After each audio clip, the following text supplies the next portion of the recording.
사도신경으로 우리의 신앙을 고백하겠습니다.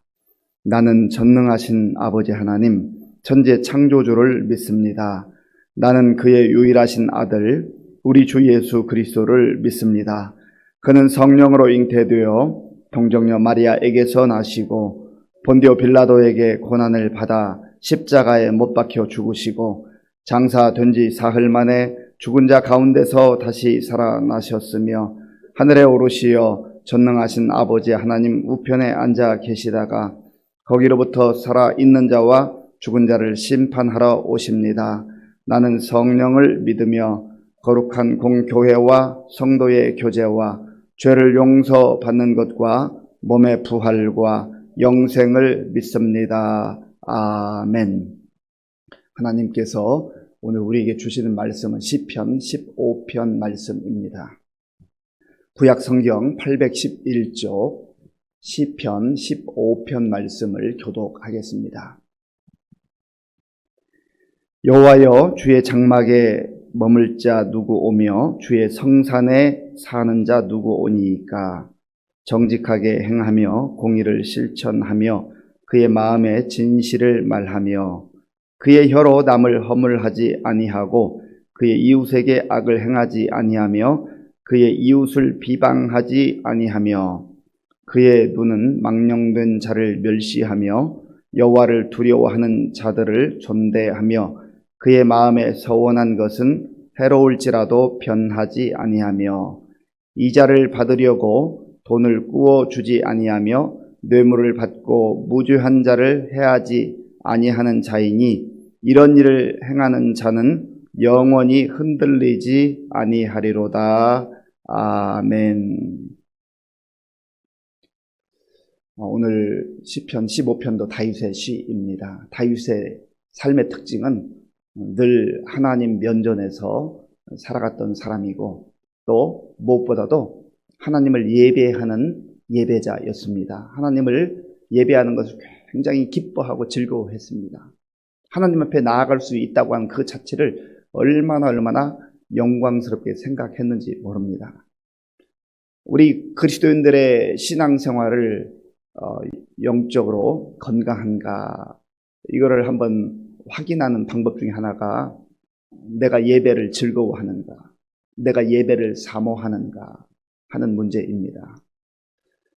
예배를 드리는 것이 기대가 되고 기다려지고 또 내가 예배자로 하나님 앞에 나아간다고 하는 것이 너무너무 감격스러운 그 사람은 그 믿음이 견고한 사람이요 또 영적으로 건강한 사람이라 그렇게 말할 수 있습니다. 그런데 지금처럼 이렇게 또 비대면으로 예배를 드릴 수밖에 없는 참 힘든 시기인데 예배가 점점점 멀어질 뿐만 아니라 예배의 사모함도 사그라지고 예배의 감격도 없어지고 그저 그냥 늘 해왔으니까 예배를 안 드리면 조금 마음이 불편하고 뭔가 부담스럽고 그런 정도의 일이라고 한다면 내가 영적으로 지금 하나님 앞에서 바로 살아가고 있는가라고 하는 것을 한번 말씀을 통해서 점검해 봐야 할 필요가 있다고 하는 것이죠.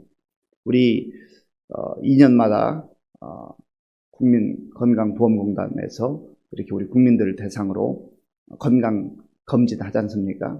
우리 영적으로도 영적 건강 검진을 좀 할 필요가 있어요. 그래서 특별히 나의 예배 생활이 어떠한가.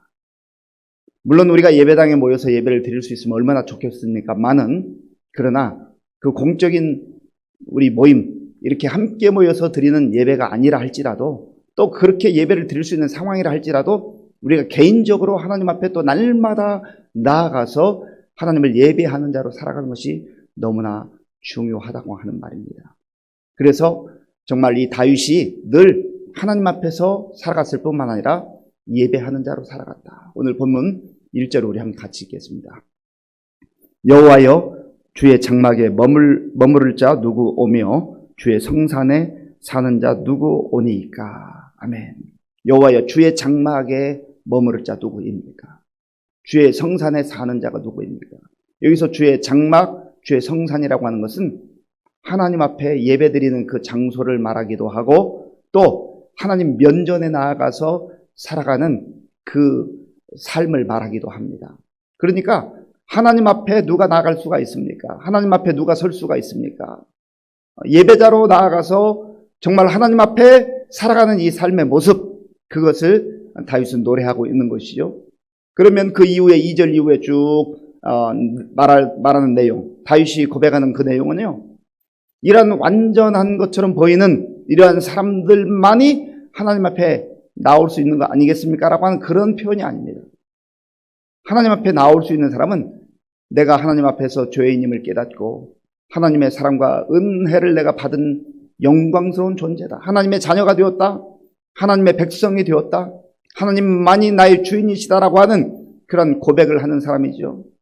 예수 그리스도 안에서 내가 새로운 피조물이 되었다라고 하는 그런 고백을 하는 사람, 그러한 사람이 주님 앞에 나올 수 있는데, 예배자로 살아갈 수 있는데, 적어도 하나님 앞에서 살아가는 사람, 예배자로 살아가는 사람, 그리고 그리스도인으로 하나님의 자녀로 살아가는 사람은 바로 이와 같은 삶의 거룩함과 또 하나님이 기뻐하는 그러한 아름다운 모습들로 그렇게 나아가고 성숙되어져야 된다라고 하는 것입니다. 그리고 예배자는 적어도 이러한 거룩한 비전과 꿈을 가지고 나아가야 한다는 것이죠.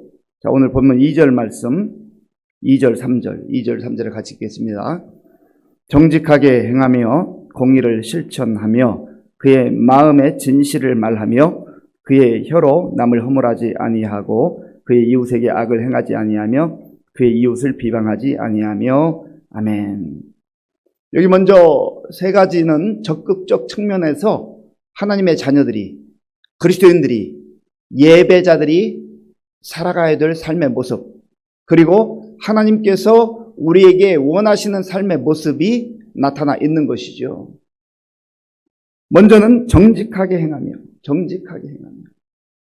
하나님의 사람들이 늘 하나님 앞에서 살아간다고 한다면 하나님을 속일 수가 없잖아요. 하나님을 속이려고 해도 속일 수가 없습니다. 그러니까 정직하게 행할 수밖에 없는 것이죠. 우리가 예배자가 된다고 하는 것은, 하나님의 자녀가 된다고 하는 것은, 그리스도인으로 살아간다고 하는 것은 정직하게 행하는 삶을 말하는 것입니다. 정직하게 행했기 때문에 나의 행위로, 나의 어떤 삶으로 하나님의 자녀가 된 것이 아니라 내가 부족하고 내가 연약하고 내가 정말 죄덩어리였지만 하나님께서 받아주신 거예요. 하나님 품어주신 거예요. 하나님 용서해 주신 거예요. 그래서 하나님의 자녀가 된 사람, 예배자가 된 사람은 이제 정직하게 살아가는 것을 내 마음에 굉장히 중요한 그런 거룩한 삶의 모습으로 여겨야 한다는 거예요. 이것은 하나님 앞에서만의 정직을 말하는 것이 아닙니다. 사람들 앞에서도 역시 정직해야 하는 것이죠. 그래서 그리스도인들의 특징을 말할 때 세상 사람들이 다른 사람은 몰라도 예수 믿는 사람들은, 교회 다니는 사람들은 참 정직하더라.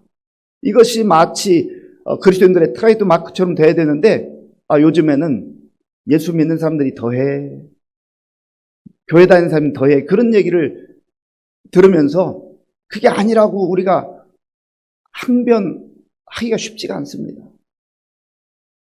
그래서 우리가 겸손한 마음으로, 아프지만 고통스럽지만 그걸 받아들고 내 가슴에 새기고 하나님 앞에 나와서, 하나님, 제가 어떻게 살았길래, 어떻게 행했길래 이런 소리를 들어야 합니까? 하나님, 이것은 저의 허물입니다. 우리의 허물입니다.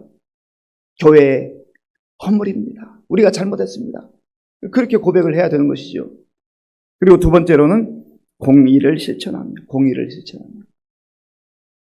하나님의 사람들은 공의로우신 하나님을 이제 본받아서 예배 시간을 통해서 우리의 불의를 다 씻어버리고 하나님이 주시는 그 공의, 하나님 주시는 공의를 기뻐하고 그 공의와 더불어 살아갈 뿐만 아니라 사람들 앞에서도 불의와 짝하지 아니하고 공의롭게 나아가야 한다는 것이죠. 이것이 하나님의 백성들의 특징입니다. 그래서 그리스도인들은 불의를 기뻐하지 않아요.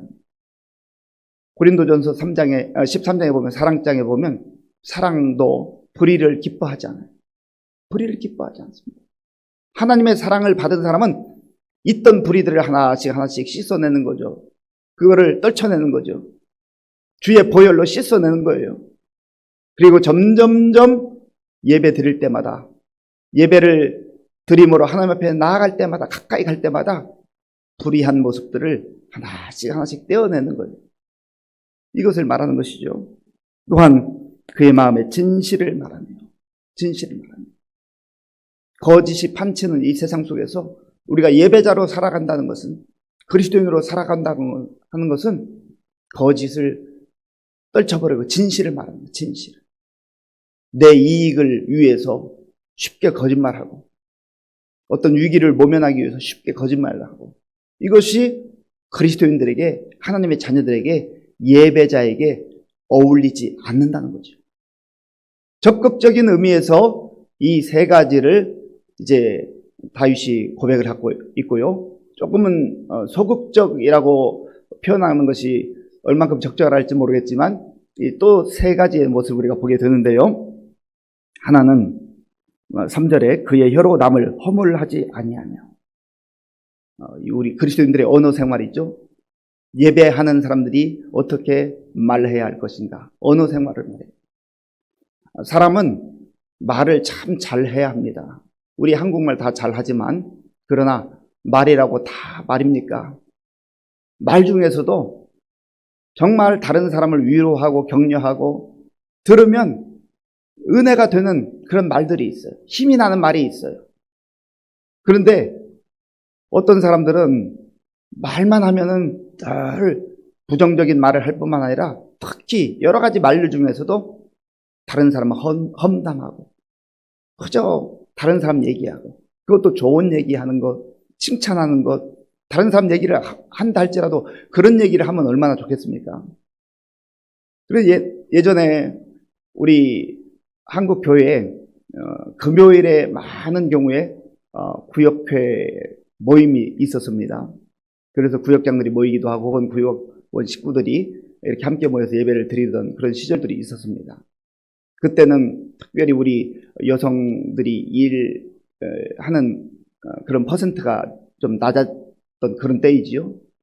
그런데 예배를 드리고 가서 이제 뭐 식당 같은 데 가서 335 이렇게 식사를 하고 하는데, 참 그곳에서 좀 은혜로운 얘기, 좀 좋은 얘기, 칭찬하는 얘기 하면 얼마나 좋겠습니까? 그런데 낯뜨거운 얘기, 민망한 얘기들을 하는 그런 모습들을 보면서 그 주변에 믿지 않는 사람들이, 야, 저 사람들 예배 드리고 와서 참 이상한 얘기한다, 헐뜯는 얘기한다, 흉보는 얘기한다, 그거 누워서 침뱉기 아니겠어요?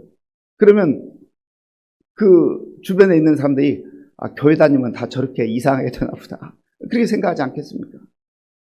그런데 그런 모습들이 우리의 습관 속에 있다고 하는 것이죠. 남을 헐뜯으면서 남의 허물을 들추어내면서 마치 자기는 의로운 것처럼, 괜찮은 것처럼 생각하기 쉽다는 것이죠. 그런데 우리가 꼭 기억해야 될 게 있습니다. 그렇게 335 어울려서 남을 허물을 들추어내고 비난하고 그렇게 하는 사람들이 내가 그 자리에 빠지면 또 내가 그 도마에 올라간다는 사실을 알아야 돼요. 그래서 우리가 늘 하나님 앞에서, 하나님, 내 입술을 주장하여 주셔서 헐뜯는 인생, 남의 허물을 들추어내는 인생은 정말 불쌍하고 불행한 인생이라는 것을 알게 하시고, 이 허물을 들추어내고 다른 사람을 정말 비난한 이러한 습관들 내 삶에서 다 지워주옵소서. 특별히 예수 믿는 사람들이요, 교회 안팎에서 정말 중요하게 생각을 해야 됩니다. 말하는 거 한마디 한마디를 통하여서 그것이 내 주변에 있는 사람에게, 특별히 믿지 않는 사람에게 많은 영향을 끼친다라고 하는 것을 기억을 해야 됩니다. 그리고 우리 가정적으로 볼 때도 그래요. 우리 부모님들이 교회에 와서 예배를 드리고 가정에 돌아가가지고 자녀들은 지금 어리기도 하고 또 청소년들 방황하는데 교회 아무개가 이렇다 저렇다, 그 자녀들 듣는데 늘 부정적인 얘기, 또 그런 남의 그 허물을 이야기하면은 우리 어머니 아버지처럼 교회 나가면 안 되겠구나, 교회 나갔다 예배 드리고 오면 저렇게 허물을 얘기하고 남을 비난하고 이렇게 하는구나. 자녀들이 결심하는 것이죠. 자녀들은요, 부모들이 하는 그 이야기를 다 듣습니다. 그리고 살아가는 모습을 봐요. 이런 면에서 우리가 말 한마디 한마디 하는 것을 정말로 신중하게 여기면서 하나님 앞에, 하나님, 내가 입술을 벌릴 때마다 정말 하나님이 기뻐하는 그러한 말을 할 수 있기를 원합니다. 특별히 나도 살고 남도 살릴 수 있는 그러한 은혜로운 말을 할 수 있도록 하나님 내 입술을 주장하여 주옵소서. 기도하는 게 굉장히 중요합니다. 그 다음에 그의 이웃에게 악을 행하지 아니하며 그의 이웃을 비방하지 않으며, 여기 비방하지 않는 것도 또 나오잖아요. 이만큼 그리스도인들은 이 말하는 것을 신중하게 여겨야 한다는 것이에요. 그리스도인들의 삶의 특징은요, 복음을 전하는 자들이어야 합니다. 복음이란 게 뭐예요? 기쁜 소식 아닙니까? 복음이란 게 무엇입니까? 사람을 살리는 소식 아닙니까? 그런데 우리의 이 입술로 복음을 증거하지 아니하고 비방하고 비난하고 헐뜯는 그러한 이야기들을 한다고 한다면 복음의 문이 막혀버리게 된다고 하는 것입니다. 이런 면에서 우리가 다시 한번 가정에서든 교회 안에서든 또 직장에서도 마찬가지예요. 어디 가든지 사람들이 모이는 공동체를 통하여서 누군가를 만날 때 정말 이를 악물고, 하나님, 내가 하나님 앞에서 예배하는 자로 그렇게 살아가기를 원하는데, 예배 시간, 그 시간뿐만 아니라 나의 삶의 공간 어디에서 산다 할지라도 그곳에서 예배하는 자처럼 그렇게 살아가기를 원합니다. 이거를 끊임없이 기도해야 돼요. 이것은 오늘 새벽만의 기도의 제목은 아니죠. 일평생 동안 우리가 하나님 앞에 붙들고 기도해야 될 제목입니다. 4절 말씀 같이 읽겠습니다. 4절입니다. 그의 눈은 망령된 자를 멸시하며 여호와를 두려워하는 자들을 존대하며 그의 마음에 서원하는 것은 해로울지라도 변하지 아니하며. 아멘.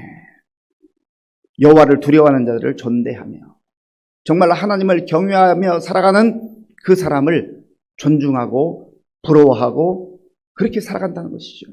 그리고 그 마음에 서원한 것은 해로울지라도 변하지 아니하며. 우리가 기도할 때도 그래요. 하나님, 내가 지금 이런 어려운 상황에 직면해 있습니다. 한 번만 이 위기를 극복할 수 있도록 힘을 주시면, 은혜를 주시면 내가 이제 일평생 동안 주님 뜻대로 살겠습니다. 주께 헌신하겠습니다. 그렇게 우리가 기도하잖아요. 그러면 하나님께서 은혜를 베풀어 주셔서 우리의 모든 위기 속에서 건져주시고 또 새 힘과 은혜를 주실 때에 정말 그 우리에게 은혜를 베풀어 주시고 우리의 기도를 들어주시는 그 하나님의 은혜를 기억하며 새로운 삶으로, 변화된 삶으로 또 우리가 서원한 것, 하나님 앞에 약속한 것 잊어버리지 않고 정말 그것을 지키고 또 그대로 사는 것이 중요하다는 것이죠. 마지막 5절 말씀.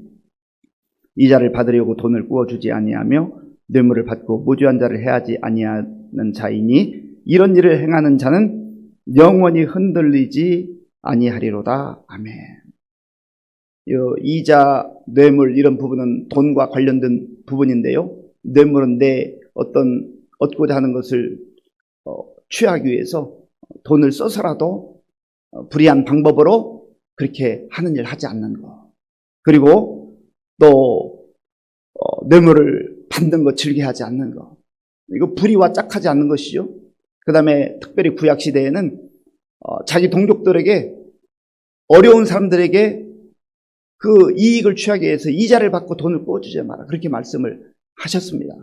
그래서 정말 내 이익을 취하면서 이 가족이나 또 이웃이나 또 동족들의 아픔을 나몰라라 해서는 안 된다고 하는 것이죠. 이렇게 2절부터 오늘 5절 끝부분까지 말씀한 이 모든 내용, 이러한 내용이 바로 하나님의 자녀된 삶의 모습이요 그리스도인의 거룩한 모습이라고 하는 것이죠. 이런 일을 행하는 자마다 하나님을 경외하며 하나님 앞에 예배하고 거룩한 삶을 살아가는 이 사람들에게 주는 약속이 있어요. 이런 일을 행하는 자는 영원히 흔들리지 아니하리로다. 바로 이 삶이 영광스러운 삶이요, 이 삶이 가장 복된 삶이라고 하는 거예요. 우리가 꼭 기억해야 될 것은 이런 삶을 사는 사람만이 구원받은 사람이다, 그렇게 말하는 게 아니에요. 구원받은 사람은, 하나님의 자녀가 된 사람은, 그리스도인으로 살아가는 사람은 적어도 이런 거룩한 삶, 하나님께서 기뻐하는 삶, 이러한 삶을 마음에 품고 꿈꾸며 그렇게 이것을 위해서 기도하고 이렇게 살아가는 것이 하나님의 자녀된 삶의 모습이다 하는 것입니다. 이렇게 살아갈 때 하나님도 기뻐하시고 우리의 삶에도 참 기쁨과 감격이 넘칠 뿐만 아니라 우리 주변 사람들에게, 야, 예수 믿는다는 게 바로 저런 거구나, 하나님의 자녀로 산다는 것이 바로 저런 것이구나 라고 하는 그러한 부러움을 사기도 하고, 또 그러한 모습을 통해서 또 다른 사람들이 죽게 나오는 그러한 구원의 길이 열린다고 하는 것입니다. 사랑하는 성도 여러분, 우리는 부족하지만, 연약하지만 하나님의 자녀들입니다. 하나님의 백성입니다. 우리는 그리스도인입니다. 그렇다고 한다면 우리가 예배하는 것을 기대하고 사모하고 또 감격 가운데 예배 드릴 뿐만 아니라 예배자로서, 하나님 백성으로서 나의 꿈은 무엇인가? 오늘 시편 15편을 통해 주신 말씀을 마음에 품고 오늘도 세상 삶을 통하여서 하나님께 영광 돌리고 우리 주변 사람들에게 아름다운 영향력을 끼칠 수 있는 저와 여러분들이 될 수 있기를 간절히 바랍니다. 기도하겠습니다. 아버지 하나님, 감사합니다. 하나님께서 은혜를 베풀어 주셔서 오늘도 이 고요한 시간 하나님 앞에 나와 예배 드릴 수 있도록 인도해 주셔서 감사합니다.